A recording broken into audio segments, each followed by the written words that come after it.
احکام شریعت کی پابندی بھی تقویٰ ہے، اور تقوی کی معراج مولا علی کی محبت ہے، جناب امیر المومنین کی محبت حقیقت تقویٰ۔ جب یہ ہوگا تو سب کچھ سمجھ میں آئے گا، اور علی ہی سمجھانے کے لیے آئے گا۔ بس عزیزو، بڑی سخت منزل ہوتی ہے موت کی منزل، بہت سخت منزل ہوتی ہے قبر کی منزل، بہت سخت منزل ہوتی ہے روح نکلنے کی منزل۔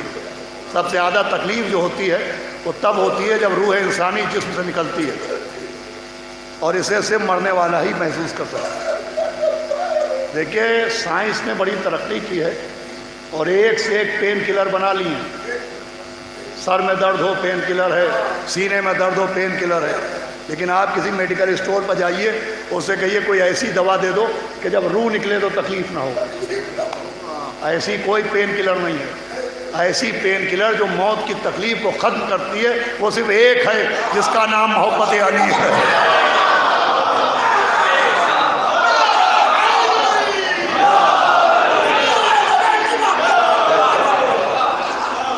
وہ مولا علی کی محبت ہے، اور وہ جو قبر کی تاریکی میں مدد کرتا ہے وہ بھی مولا علی ہیں۔ گھبرانا نہیں، ہم آئیں گے، ہم۔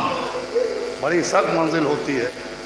ناصری قبر پر عبرت کے لیے لکھوا دو، طول کھینچا ہے یہاں تک شب تنہائی۔ وہ سناٹا، وہ وحشت، وہ تاریکی کہ اپنے عزیز و اقربا بھی چراغ روشن کر کے سورہ فاتحہ پڑھ کے گھر چلے گئے، اب کوئی نہیں ہے،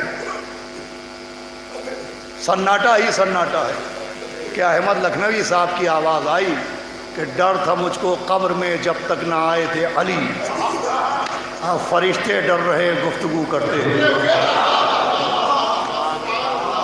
مولا علی آ گئے، جناب امیر آ گئے، مولا غدیر آ گئے۔ پوچھا جاتا ہے قبر میں تو پٹھرے لگے ہوتے ہیں، قبر میں تو ٹنو مٹی لدی ہوتی ہے، مولا علی قبر میں کیسے آتے ہیں؟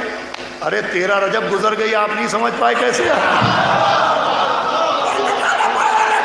جس علی کو کعبے کے دیوار میں روکا اسے قبر کے پٹرے کیا روکے؟ تو عزیزو، سب سے اہم ہے تقویٰ و تقوی کی حقیقت ہے مولا علی کی محبت۔ اسی محبت کی وجہ سے بخشش ہے۔ بس یہ 2 جملے سنیں، اس کے بعد میں مسائل کی جانب بڑھتا ہوں۔ یہ مولا علی کی محبت ہے، جتنی قدر کیجئے کم ہے۔ ہم کو قدر ہے، مگر جو اصل مولا علی کی محبت کی قدر ہونا چاہیے وہ نہیں ہے۔ اس لیے کہ جو بغیر محنت کیے جاب میں آ جاتا ہے اسے نہیں معلوم ہوتا ہے کہ نوکری کی اہمیت کیا ہے۔ جو کمپٹیشن بیٹ کرتا ہے، جو ٹھوکروں پہ ٹھوکرے کھانے کے بعد حاصل کرتا ہے، اسے معلوم ہوتا ہے کیا ہے۔ ہمیں تو گھر بیٹھے مولا علی کی محبت مل گئی، ایک ایسی انگلی مل گئی، ایک ایسی انگلی مل گئی جس کو پکڑ کے ہم فرش اعلیٰ جیسی جنت پا گئے، اور ایک ایسی گود مل گئی جس گود کی وجہ سے محبت جناب امیر پا گئے۔ یہی ذریعہ بخشش ہے، یہی ذریعہ نجات ہے۔ اللہ مرحوم کے درجات کو بلند کرے۔ بہت بڑا صدمہ ہے تمام خاندان کے لیے، مرحوم کے بھائیوں کے لیے، بیوہ کے لیے، ان کے یتیم بچوں کے لیے بہت بڑا صدمہ ہے۔ بہت ہی عقیدے کا پختہ آدمی تھا ہمارے مرحوم بدر الحسن صاحب، جنہوں نے بہت سے معاملات سے گزرے، منزلوں سے گزرے، مگر عقیدہ بر آل محمد کے معاملے میں کوئی مصالحت نہیں۔ تمام افراد گواہ ہیں کہ اہل بیت اطہار کی محبت کے معاملے میں انہوں نے کوئی سودا اور کوئی مصلحت کرنا پسند نہیں کی، اس لیے کہ انہیں معلوم ہے کہ اصل دولت مولا علی کی محبت ہی کی دولت ہے، اور بخشش ہوگی، نجات ہوگی تو مولا علی کی محبت ہی سے ہوگی۔ مولا حسین کا عشق ہی بخش پائے۔ اب یہ جملہ چاہے یہاں سمجھیے گا چاہے گھر جا کے سمجھیے گا، شفاعت اہل بیت کے لیے، خصوصاً مولا حسین کے ماتمداروں کے لیے، عاشقوں کے لیے ایک سوال ہوتا ہے کہ صرف امام حسین کی محبت کی وجہ سے اللہ کیسے معاف کر دے گا؟ دیکھیے گا اس جملے کو، اللہ آپ تمام حضرات کی توجہ چاہتا ہوں کہ صرف امام حسین کی محبت کی وجہ سے اللہ کیسے معاف کر دے گا؟ تو دیکھیے، اللہ محب حسین کو اس لیے معاف نہیں کرے گا کہ یہ محب حسین ہے. بہت غور سنیے گا. مجھ کو آپ کو اللہ اس لیے معاف نہیں کرے گا کہ یہ محبان حسین ہے. سنیے گا جملہ, اللہ محب حسین کو اس لیے نہیں معاف کرے گا کہ یہ محب حسین ہے. اللہ محبان حسین کو اس لیے معاف کرے گا کہ وہ خود محب حسین ہے.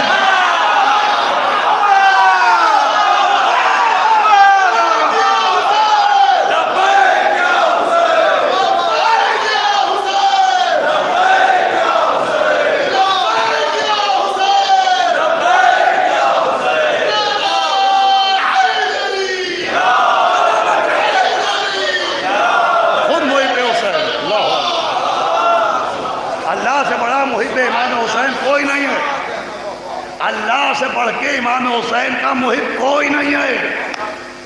میں آپ کے ذہنوں کو جھنجھوڑنا چاہ رہا ہوں. اللہ سے بڑا محب حسین کوئی نہیں ہے. اللہ ایسا محب حسین ہے کہ 2020 میں جب کورونا نام کی وبا آئی اور پوری دنیا اس بیماری کی چپیٹ میں آئی, تو اللہ ایسا محب حسین ہے کہ 2020 میں جب حج کا موسم آیا تو اس نے کعبے کے سناٹے کو برداشت کر لیا, لیکن جب چہلم کا موقع آیا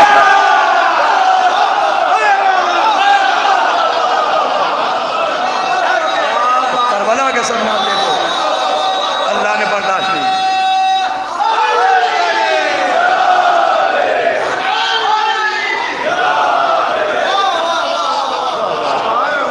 وہ بخشے گا پر بنیاد محبت حسین. ایک نہایت محب حسین کے 40ویں کی مجلس ہے. بہت بڑا صدمہ ہے, بہت بڑا صدمہ ہے. بھائی قوت کمر ہوتا ہے. بھائی کیا ہوتا ہے؟ ہم نے دیکھا مولا حسین جیسا صادر مرثیہ پڑھا, یا اخی عباس علی ان کثرا ذات. عباس تمہارے مرنے سے ہماری کمر ٹوٹ گئی. بیٹوں کے لیے باپ کیا ہوتا ہے, اولاد کے لیے باپ کیا ہوتا ہے.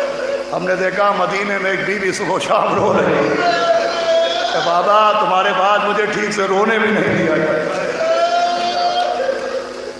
باپ کیا ہوتا ہے؟ ہم نے دیکھا کہ امام وقت تھا, سید سجاد تھے, مگر 11 محرم کو چلتے چلتے زمین پر گرے. پھوپھی نے کہا کہ سید سجاد آپ کے چہرے کے آثار بتا رہے ہیں, آپ بھی اپنے بابا کے پاس جا رہے ہیں. آواز سے پھوپھی اماں جو ہم نے دیکھا وہ آپ نے نہیں دیکھا.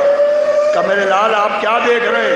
کہ وہ دیکھیے نجس جنازے اٹھا لیے گئے, میرے بابا کا جنازہ دیکھو. اللہ صبر دے. دیکھیے صدمے کے ساتھ ساتھ بڑا سکون ملا. ابھی مرحوم کے فرزند مولا حسین علیہ السلام کا ذکر کر رہے تھے, شعر پڑھ رہے تھے. یہ بڑی بات ہوتی ہے. دیکھیے یہ امام حسین کے عشق کا نتیجہ ہے کہ مولا حسین کے عشق میں ایک طاقت یہ بھی ہے کہ باپ کے مرنے کے بعد اگر عشق حسین ہوتا ہے تو اولاد پاگل نہیں ہوتی ہے. اس کے عقیدے میں اور پختگی آ جاتی ہے. یہ بڑی دولت ہے جو اپنی اولادوں کو چھوڑ کے گئے. میں کہوں گا بچوں یقیناً تمہارے سر سے باپ کا سایہ ہے. وجیہ البھائی آپ حضرات بھائی سے محروم ہو گئے, بیوہ کے رونے کی آوازیں گھر سے بلند ہوگی, لیکن اتنا بڑا مجمع آج تعزیت میں بیٹھا ہے تاکہ آپ کو یہ احساس نہ ہو کہ آپ کا عزیز چلا گیا, آپ اکیلے ہو گئے. اللہ نہ کرے کہیں لاشیں پڑی ہوں کوئی اکیلا ہو جائے, کئی جنازے پڑے ہو کوئی اکیلا ہو جائے, اور تنہائی ہو ایسی تنہائی کہ دائیں دیکھا بائیں دیکھا, آوازی کہاں گئے میرے شیروں, ارے کہاں گئے میرے دلیروں, کہاں گئے حبیب, کہاں گئے سعید, کہاں چلے گئے زہیر. آئے سید سجاد کے پاس. سید سجاد بیٹا ہم جا رہے ہیں, بس ایک یہ وصیت رہے یاد ہے میرے جانی, کرنا نہ فراموش میری تشنہ دہانی.